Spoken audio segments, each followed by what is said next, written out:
Hi everyone, welcome to this week's episode of Show Me How It's Done. My name is Lauren Nerbonis and I'm a Canadian Stampin' Up! Independent demonstrator.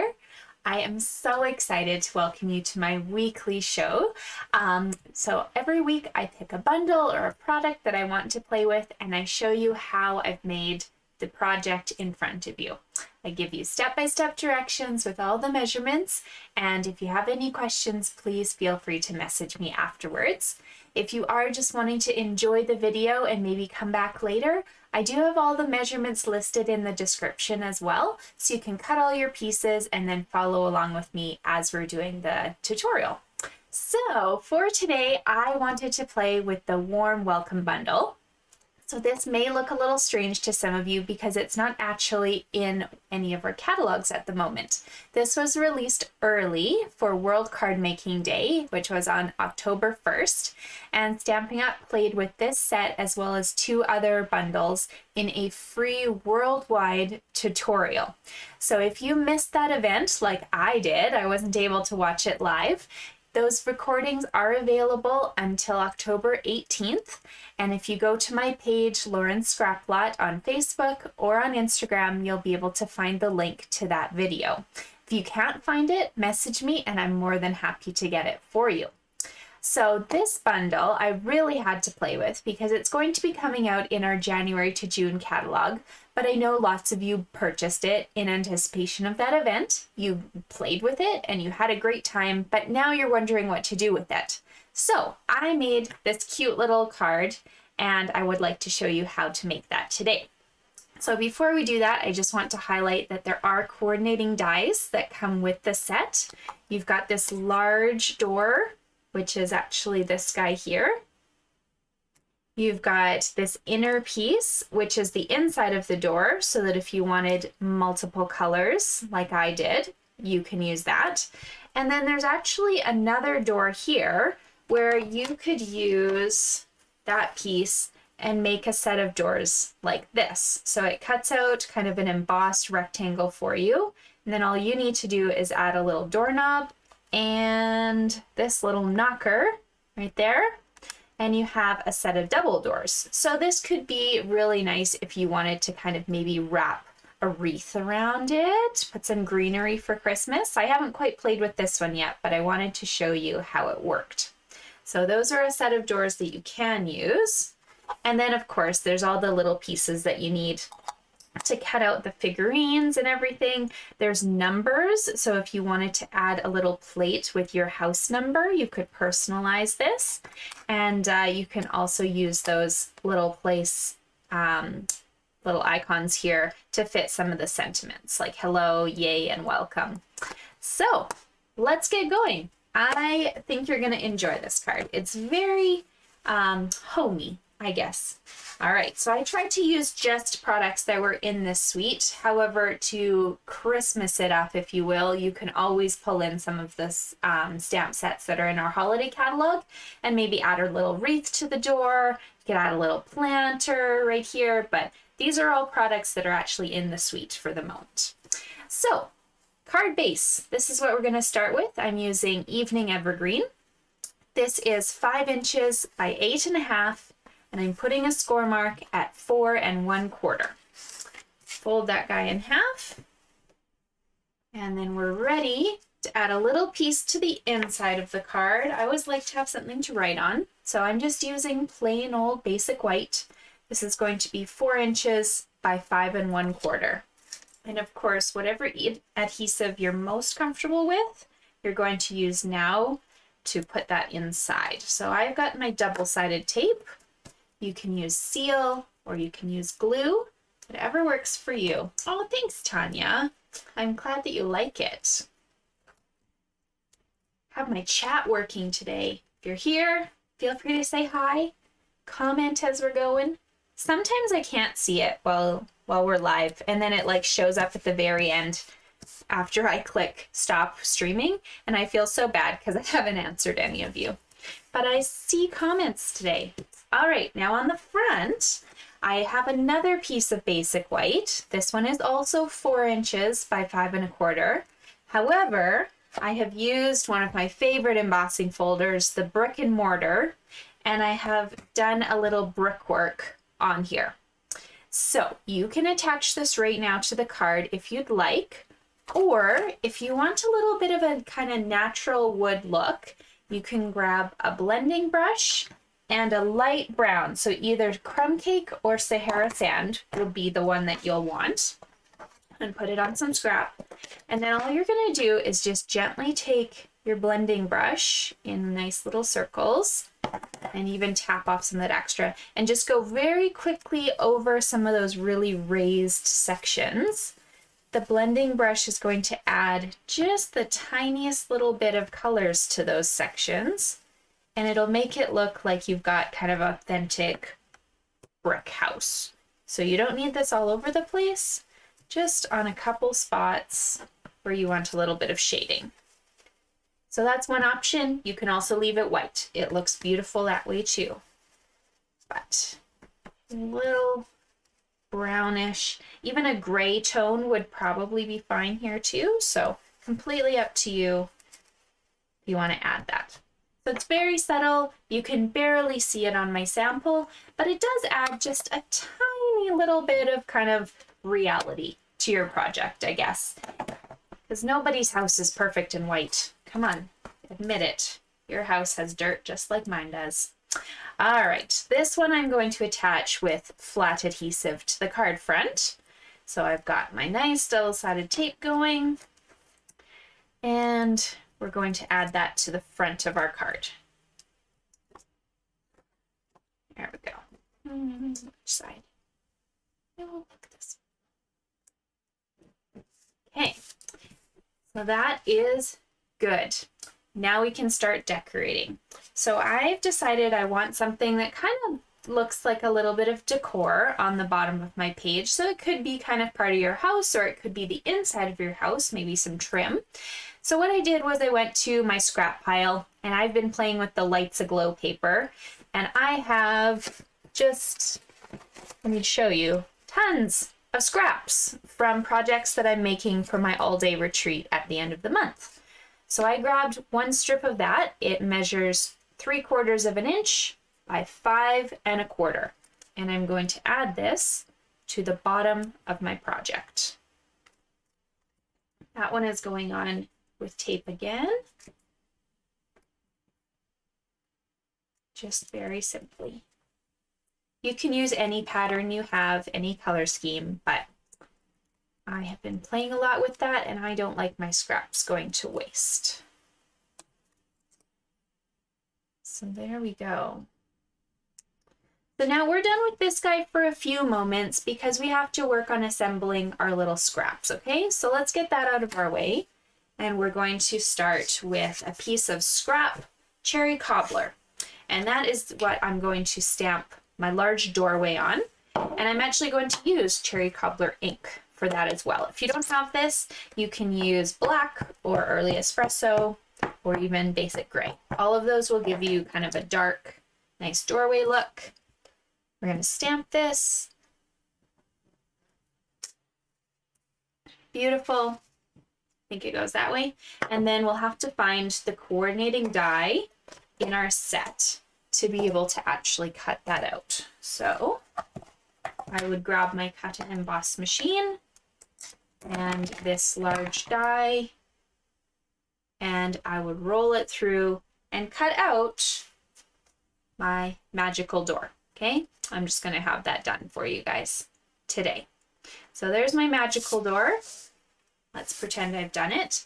And alternatively, if you preferred those double doors, you could easily replicate this card just by putting the double doors and kind of changing things just slightly to kind of match that. So it's your choice, but actually the double doors, I kind of want to play with a card like this maybe and put the double doors and a number up top, but I'm just getting your brain wheels spinning. Okay, here we go. Now I wanted something for the inside, so I took that next little die and I cut another piece of my scrap and I cut this for the inside of the door. It does have a tiny little angle, so make sure when you kind of rest it in place, it's the right way. It should be fine both ways, but one side gives you a bit more of a gap than the other. So there's your doorway. And I did think it was really cute to stamp the sentiment, "My door is always open for you," on that red. But you can hardly see it here. You can see it if I hold this up close to you, I think. Like so if the card was right in front of you. I stamped this one with Early Espresso. I'm gonna try it with black and see how it looks. It's not gonna ruin my card, but we'll see if I like it. See if you can see it a bit more. Oh yeah, that's a lot nicer. Okay, so use black, don't use Early Espresso. This guy we're going to attach in the middle of the door so we don't lose it. Like I lost my tape. There we go. I love when you get crafting and things just disappear.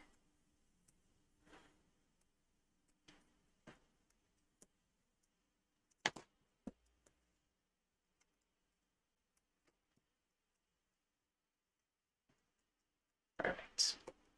All right, that goes right inside your doorway. And then this guy, you're going to pop up on dimensionals and put onto your card.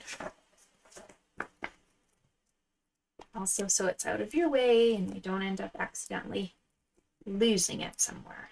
Okay, so nice doorway.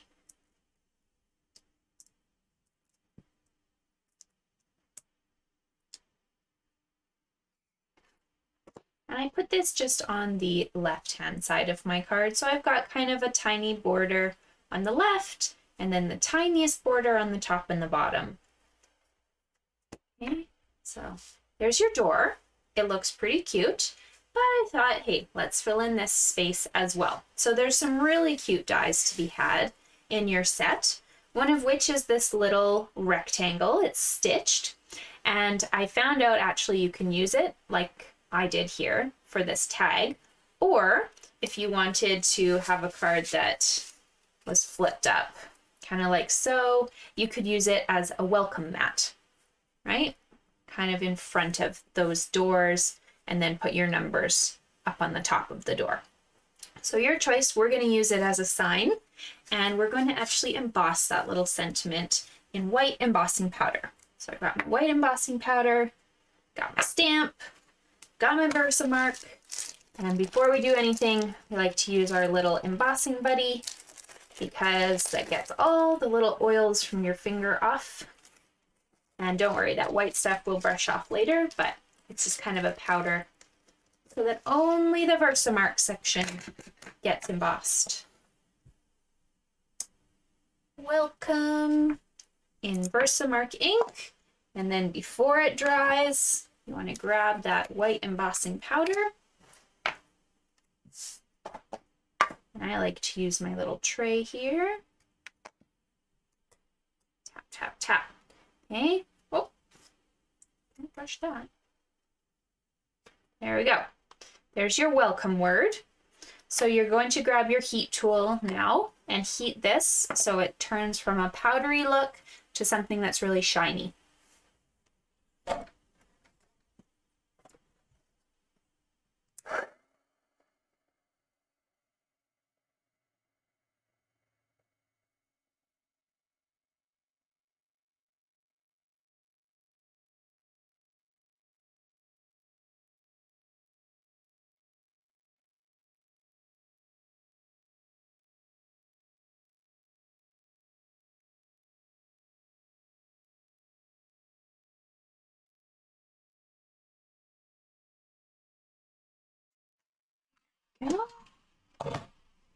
So there is your sign.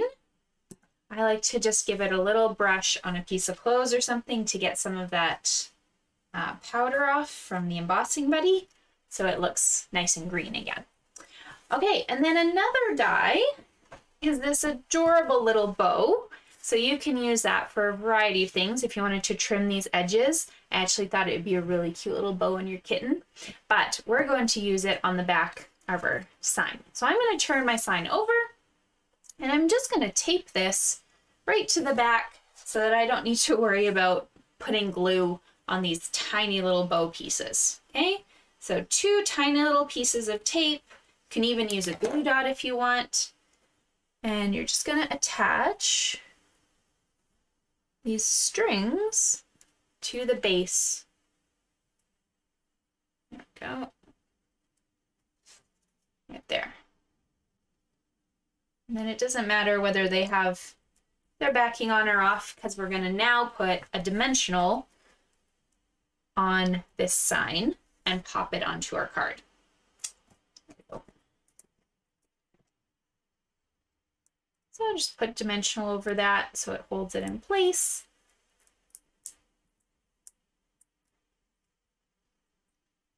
And of course you can fiddle around with it if you prefer not to attach it this way, but it's just easiest. Okay, and then this can go just right in the middle of your wall. Like so. Sorry, the sun's being really fun today. Okay, continuing on. There was a couple other stamps in that set that I thought were adorable. So I wanted to play with the little kitten. And with these shoes, they just kind of remind me of what my front door looks like all the time, just lots and lots of shoes.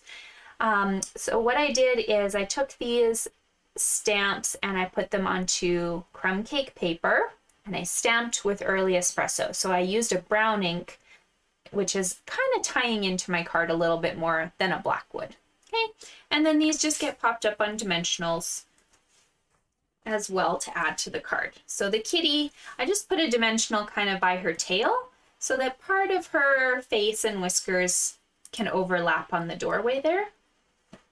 And then she can just sit kind of right beside the door. And then the shoes, you can put just 2 dimensionals will fit on the large shoes. You don't need to worry about the small ones there.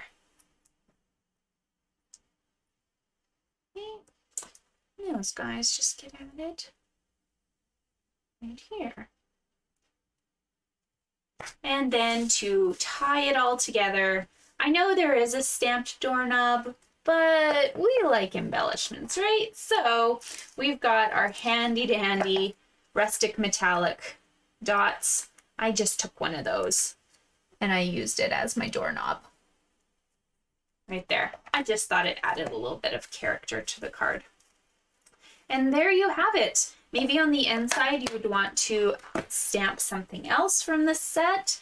You could always add, you know, more shoes or another sentiment, whatever you feel works for you. But I do really want to play with this present. I think that's a great pile of presents.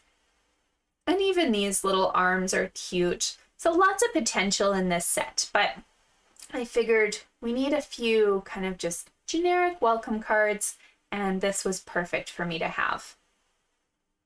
So there we go. I hope you guys enjoyed the cards. I'm sorry that they're very bright. It's like there's a beam of light on them right now. But I hope you enjoyed them, and I hope you come back next week. Make sure to like and subscribe to my channel so you get all my notifications, and it helps me to be able to read your comments too. And I look forward to seeing you guys next week. Bye!